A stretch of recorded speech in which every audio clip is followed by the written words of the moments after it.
Hello student, मैं हूँ दीप्ति गुप्ता। आज मैं आपको लेसन नंबर 3 एकांकी स्वामित्व अथवा एकांकी व्यापार करा रही हूँ। एकांकी स्वामित्व का अर्थ। एकांकी स्वामित्व या एकांकी व्यापार किसे कहते हैं?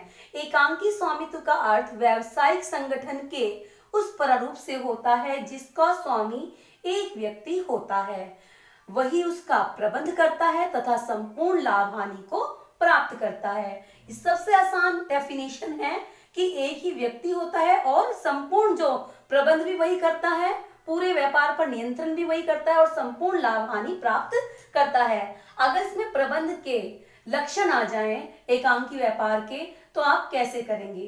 एकांकी व्यापार के लक्षण में देखिए, इसी में से निकल जाएंगे। सबसे पहला एकांकी स्वामित्व, एक ही व्यक्ति स्वामी होता है।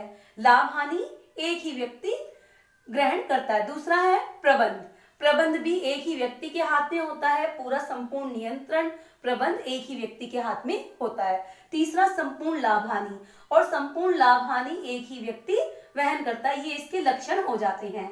एकांकी व्यापार के गुण अथवा लाभ। एकांकी व्यापार के गुण अथवा लाभ निम्नलिखित है। नंबर 1, सुगम प्रारंभ व अंत। सुगम प्रारंभ यानी वह इस एकांकी व्यापार में कोई औपचारिकता पूरी करने की आवश्यकता नहीं पड़ती, ना ही कोई रजिस्ट्रेशन करना पड़ता और ना ही कोई समझौता। इसलिए इसे सुगम प्रारंभ यानी प्रारंभ करना भी आसान है। और सुगम अंत, सुगम अंत का मतलब अंत करना भी आसान है। अंत मतलब अगर व्यापार ना चले तो आप कभी भी उसे बंद करके कोई और व्यापार शुरू कर सकते हैं। ये अगर आसान शब्दों में कहें तो ये उतना ही आसान है जैसे एक व्यक्ति सड़क पर जाकर अखबार बेचे। अगला है शीघ्र निर्णय। शीघ्र निर्णय का मतलब जल्दी निर्णय ले लेता है। देखिए, व्यापार में कई अपॉर्चुनिटी आती हैं, अगर उन अपॉर्चुनिटी का फायदा ना उठाया जाए तो व्यापार खत्म हो जाता है। तो हमें इसमें क्या होता है, एकांकी व्यापारी अकेला होता है, उसे अपने आप ही निर्णय लेने होते हैं, कौन सा माल ले कौन सा नहीं ले, तो इसमें शीघ्र निर्णय होता है। अगला है कार्य में लगन। कार्य में लगन, यदि वह कार्य अच्छा करेगा तो उसे पता है कि उसको सारा लाभ उसे ही मिलने वाला है ना। और यदि उसे कार्य अच्छी तरह नहीं करेगा तो हानि हो जाएगी, हानि में उसको नुकसान हो जाएगा। तो इसलिए से कार्य में लगन रहती है, वह अच्छी तरह मन लगा के अपने कार्य को करता है। गोपनीयता। गोपनीयता व्यापार में होनी जरूरी है। कहाँ से सामान खरीद रहा है, कैसा कर रहा है, तो ये गोपनीयता भी एकांकी व्यापार में बनी रहती है। नेक्स्ट है मितव्ययता। मितव्ययता का मतलब कम खर्च, वह कार्य अपने आप ही करता है। यदि साझेदारी होगी तो हर चीज के लिए वो अपने नौकर रखेंगे, अलग से किराया। तो मितव्ययता इसलिए रहती है कि एकांकी व्यापारी क्या करता है, अपना कार्य खुद ही करता है और खुद ही करता है। ज्यादातर वो कहता है कि चलो मैं ही कर लेता हूँ क्योंकि पैसे बच जाएंगे, तो मितव्ययता रहती है, कम खर्च में अधिक उत्पादन कर लेता है। व्यक्तिगत संपर्क, व्यापार में अपने ग्राहकों के बीच में रहता है, उसे व्यक्तित्व, नम्रता तथा व्यापारिक कुशलता की अधिक मात्रा में ख्याति प्राप्त करने के सुअवसर मिलते हैं। नेक्स्ट है पूर्ण नियंत्रण। पूर्ण नियंत्रण यानी उसका पूरे लाभ पर अधिकार होता है, वो पूरा सूत्रधार होता है और इसी कारण उसका व्यापार पर पूरी तरह नियंत्रण रहता है।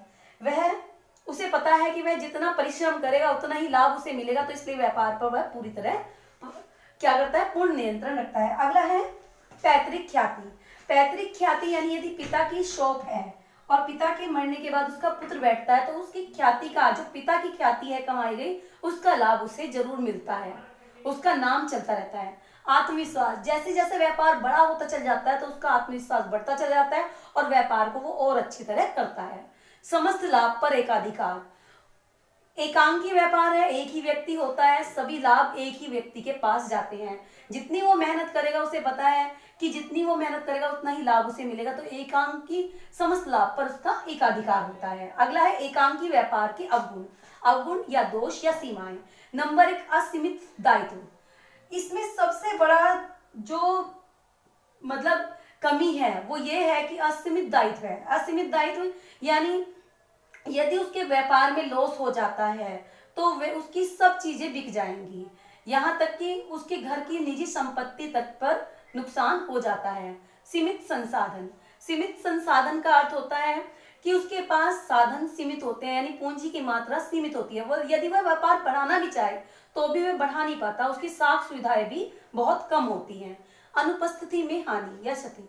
अनुपस्थिति यानी यदि उसे छुट्टी लेनी पड़ जाए, वह बीमार हो जाए, किसी कारण से अगर दुकान को बंद करना पड़ जाए, तो सारी की सारी जो हानि है उसे उठानी पड़ती है, क्योंकि ग्राहक तो दूसरी दुकान पे चला जाएगा और दूसरा इंसान उसका फायदा उठा लेगा, तो अनुपस्थिति में उसको हानि होती है। उतावली निर्णय, कभी कभी ज्यादा लाभ कमाने के चक्कर में वो उतावली निर्णय ले लेता है, उससे क्या होता है, उल्टा हानि का सामना करना पड़ता है।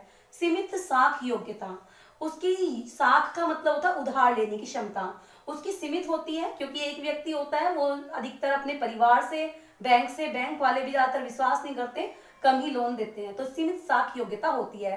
गोपनीयता से संदेह को जन्म, वह गोपनीयता से अधिकतर संदेह को जन्म देती है। वो लोग सोचते हैं पता नहीं क्या चीज मिलाई है, क्या नहीं, कैसे उसका व्यापार चल रहा है, और ऋण देते हुए लोग सोचते हैं पता नहीं कितना उसके पास कर्जा होगा, तो इसलिए गोपनीयता से संदेह को जन्म दिया हो जाता है। सीमित व्यापार क्षेत्र, उसका व्यापार क्षेत्र वो बड़ा नहीं कर सकता, सीमित रहता है, क्योंकि एक व्यक्ति है, कहाँ कहाँ जाएगा, कितना कार्य करेगा, तो उसका सीमित क्षेत्र रहता है। बड़े व्यवसाय के लिए अनुपयुक्त, जैसे इसमें मैंने बताया सीमित रहता है क्षेत्र, तो बड़ा व्यवसाय यदि करना चाहे तो उसमें एकांकी व्यापार जो है बिल्कुल अनुपयुक्त रहता है, क्योंकि बड़े व्यापार में जो है ज्यादा व्यक्तियों की जरूरत पड़ती है, अकेला व्यक्ति सारे कार्य नहीं कर सकता, तो बड़े व्यवसाय के लिए ये अनुपयुक्त है। धन्यवाद।